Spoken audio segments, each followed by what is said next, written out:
Shoshilinch xabar. Ogoh bo'ling. Pravasidan mahrum etilganlar haqida muhim ma'lumot e'lon qilindi. Endilikda O'zbekistonda transport vositalarini boshqarish huquqidan mahrum etilgan shaxsning transport vositasini boshqarishi, shunday qilmish uchun ma'muriy jazo qo'llanilgandan keyin sodir etilgan bo'lsa, ushbu shaxs jinoiy javobgarlikka tortiladi.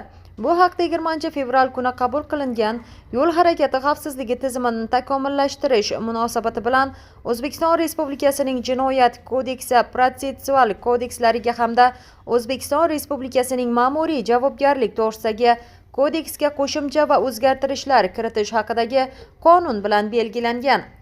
Qonunga ko'ra, transport vositalarini boshqarish huquqidan mahrum etilgan shaxsning transport vositasini boshqarishi, shunday qilmishi uchun ma'muriy jazo qo'llanilganligidan so'ng sodir etilgan bo'lsa, bazaviy hisoblash miqdorining 50 baravaridan 100 baravarigacha 18,75 million 37 million so'm miqdorida jarima yoki 2 yilgacha axloq tuzatish ishlari yoxud 2 yildan 3 yilgacha ozodlikdan mahrum qilish bilan jazolanadi.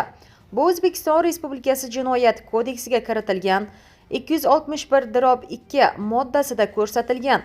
Eslatib o'tamiz, yo'l harakati xavfsizligi tizimi takomillashtirilishi munosabati bilan O'zbekiston Respublikasining Jinoyat protsessual kodekslariga hamda O'zbekiston Respublikasining Ma'muriy javobgarlik to'g'risidagi kodeksga qo'shimcha va o'zgartirishlar kiritish haqidagi qonun bilan O'zbekistonda jarima ballari 12 balldan oshsa, haydovchi transport vositasini boshqarish huquqidan mahrum qilinishi belgilanganda